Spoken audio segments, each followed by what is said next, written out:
From the gripping saga of Star Wars to the ancient wisdom of Stoic philosophy, the tale of Anakin Skywalker's downfall is a stark reminder of the perils of emotional attachment. Imagine loving someone so deeply that you'd risk everything, even your very soul, to prevent losing them. This was the story of Anakin Skywalker, who turned to the dark side in a desperate attempt to save his beloved Padme. But what happens when our deepest fears become reality? When the very thing we cling to slips through our fingers? Although extreme, Anakin's fear of loss is a fear many people share. And oftentimes we go to great lengths to keep the people or the things we love present in our lives. This isn't just a tale from a galaxy far, far away.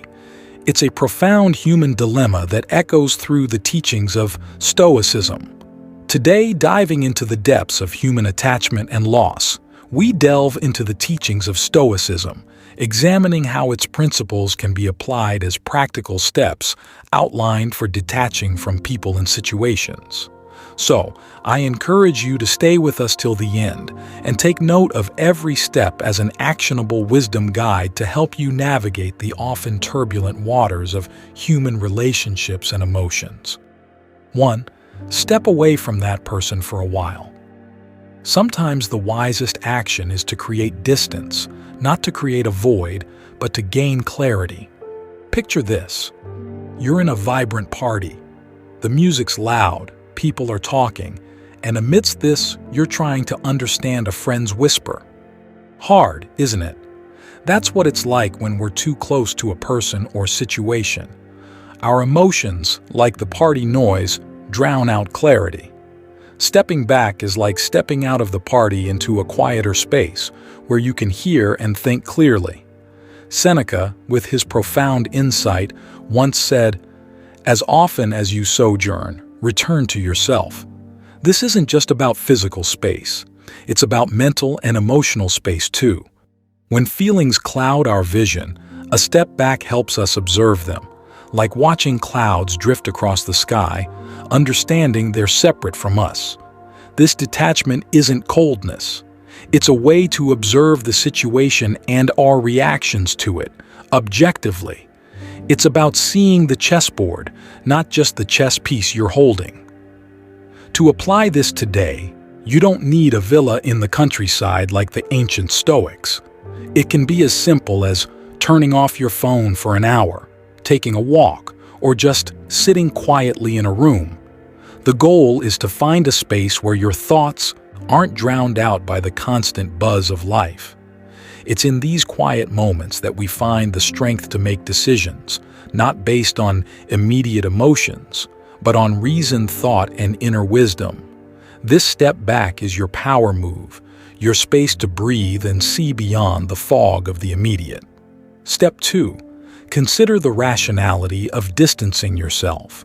Choosing to distance yourself from someone isn't a decision made in haste. It's a thoughtful process, echoing the rationality and virtue Stoicism values. Picture your life as a journey on a boat. The people in your life are like the winds and currents. Some help you sail smoothly, while others might lead you into choppy waters. Here's where you, as the captain, need to decide which winds to harness and which storms to avoid. This decision is not about avoidance. It's about steering your life in a direction that aligns with your values and well-being. Epictetus, a Stoic who transformed his life from slavery to wisdom, often stressed the importance of choosing associations that align with our inner freedom. His life teaches us a valuable lesson. Not all who wander into our lives bring light. Some cast shadows that can dim our own shine. Reflect on your relationships as if they were mirrors. What do they reflect back to you? Joy, growth, and understanding, or doubt, discomfort, and dismay? Choosing to distance is not an act of abandonment. It's a deliberate choice towards self-preservation and moral integrity. Stoicism isn't about cold logic. It's about warm wisdom. It asks us to consider, Does this person add to my life like a harmonious melody or disrupt it like a discordant note? As you ponder this, remember the words of Epictetus. We are not disturbed by what happens to us, but by our thoughts about what happens. It's not just about the person, but your perception of their impact on your life. Are they a chapter in your story that encourages your growth, or a footnote that distracts from your journey? Ultimately, the decision to distance yourself is about creating a life story that you're proud to narrate. It's about being true to yourself, your values, and your journey. Stoicism teaches us to embrace relationships that enrich our narrative and gently let go of those that don't. It's about crafting a life where every person and experience is a deliberate, thoughtful addition to the tapestry of your existence. Step 3. Have a chat with someone you can rely on. When the world feels like a jigsaw puzzle and you're struggling to fit the pieces together, it's time to reach out. Stoicism, while it champions inner strength, also values the power of connection. Talking to someone we trust is like finding an anchor in choppy seas. It's not about offloading our problems, but about gaining clarity and perspective. Think of it as having a co-navigator in the journey of life, someone who helps you map out the terrain when your own compass feels a bit off. Seneca, with his deep understanding of human nature, recognized the power of shared wisdom. He compared a friend to a mirror, reflecting back not just our image, but our innermost truths. This reflection isn't just about seeing ourselves clearly, it's about understanding our path. When you open up to someone, you're not just sharing words, you're inviting them into your inner world, offering a glimpse of your thoughts and emotions. This sharing creates a space of mutual understanding and support, where insights are exchanged, not just sympathies. Choose your confidant wisely, someone who embodies the values you aspire towards. This person becomes your sounding board, helping you navigate through your thoughts and feelings. They don't have to fix your problems.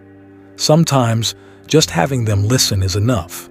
Their presence is a reminder that you're not alone on this journey.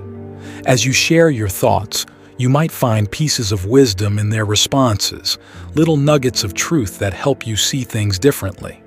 Stoicism teaches us that life's challenges are best met with a calm mind and a supportive community.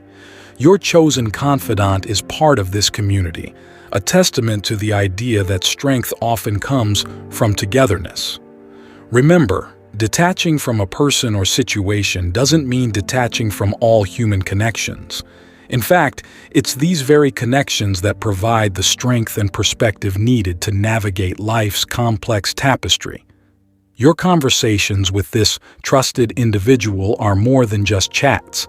They are bridges to understanding, pathways to clarity, and anchors in the ever-changing seas of life. Step 4. Establish limits for your feelings. Mastering our emotional landscape is like being the captain of a ship sailing through a storm.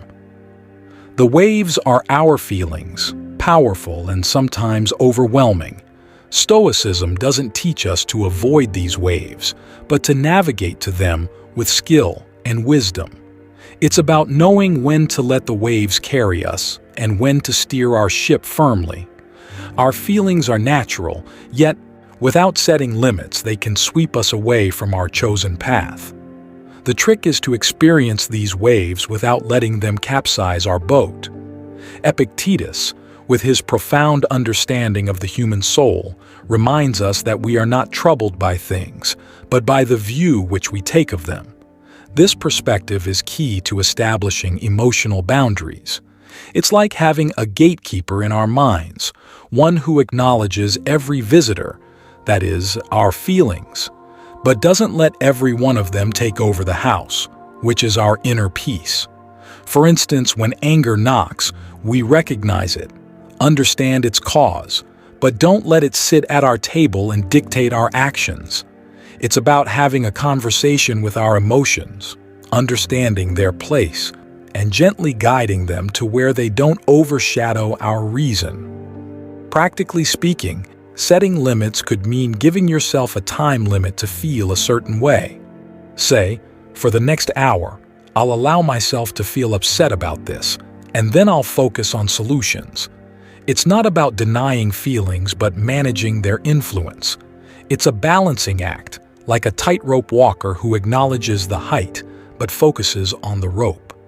By doing this, we honor our feelings without becoming their slaves. We feel, we understand, and then we gently guide ourselves back to a place of balance and rationality. This process isn't about suppression, it's about moderation, like adding just the right amount of sugar to your tea, enough to taste, but not so much that it overwhelms. Step 5. Thoughtfully consider the potential consequences of distancing yourself. When you stand at the crossroads of detachment, take a moment to look down each path.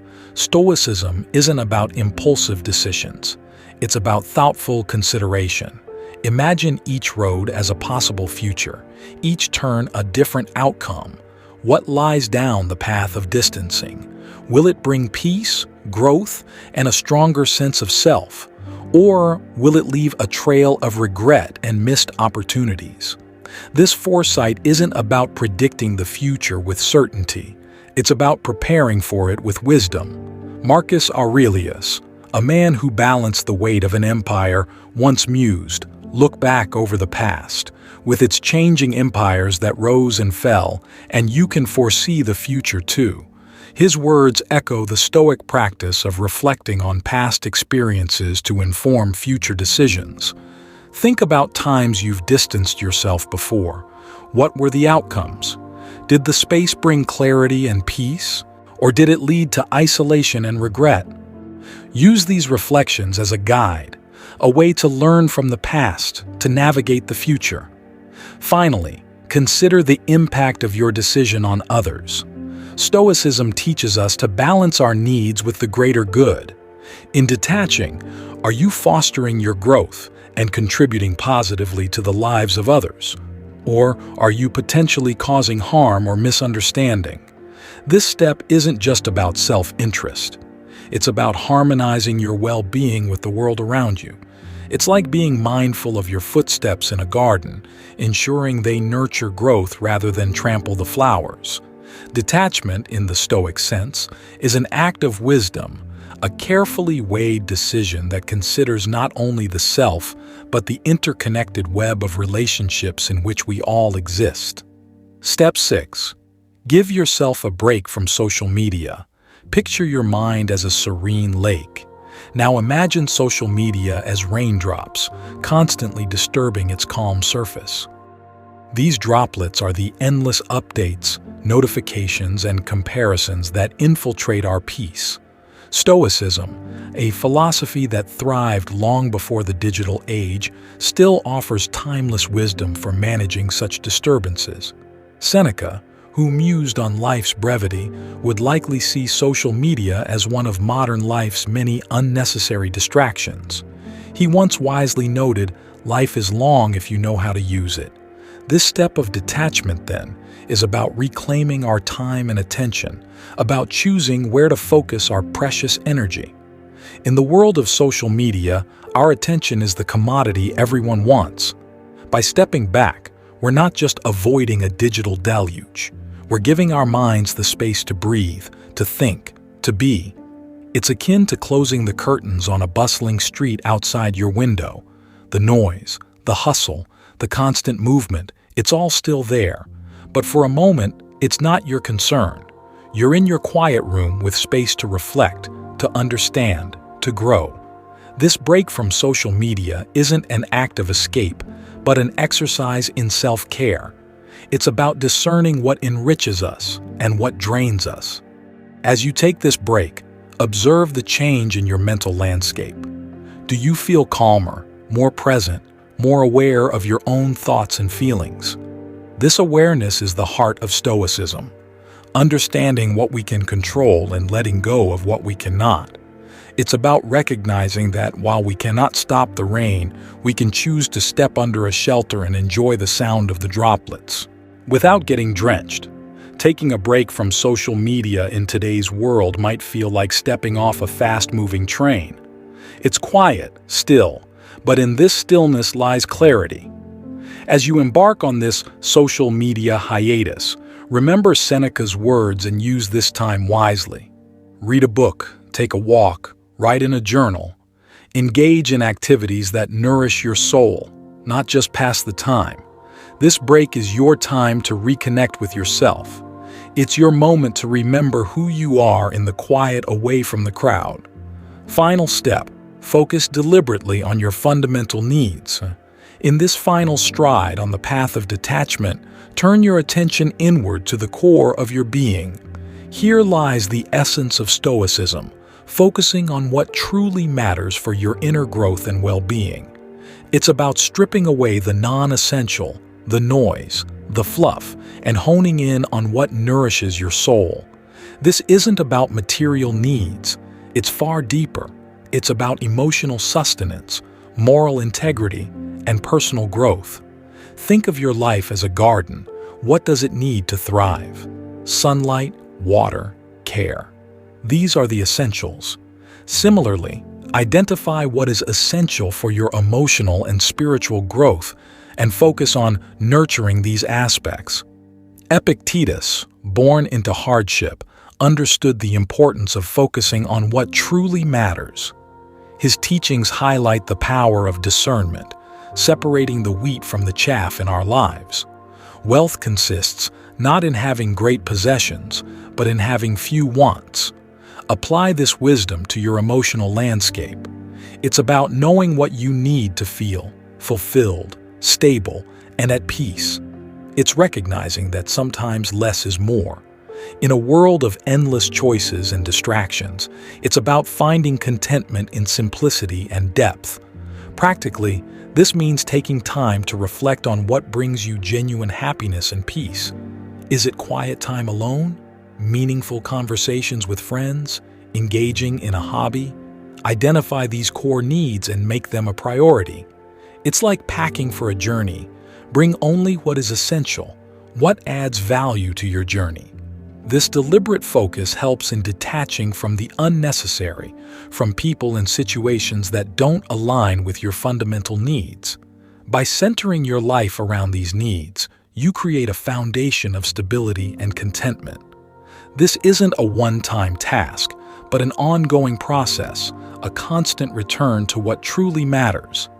As you journey through life, keep revisiting your fundamental needs, adjusting and realigning as you grow and evolve.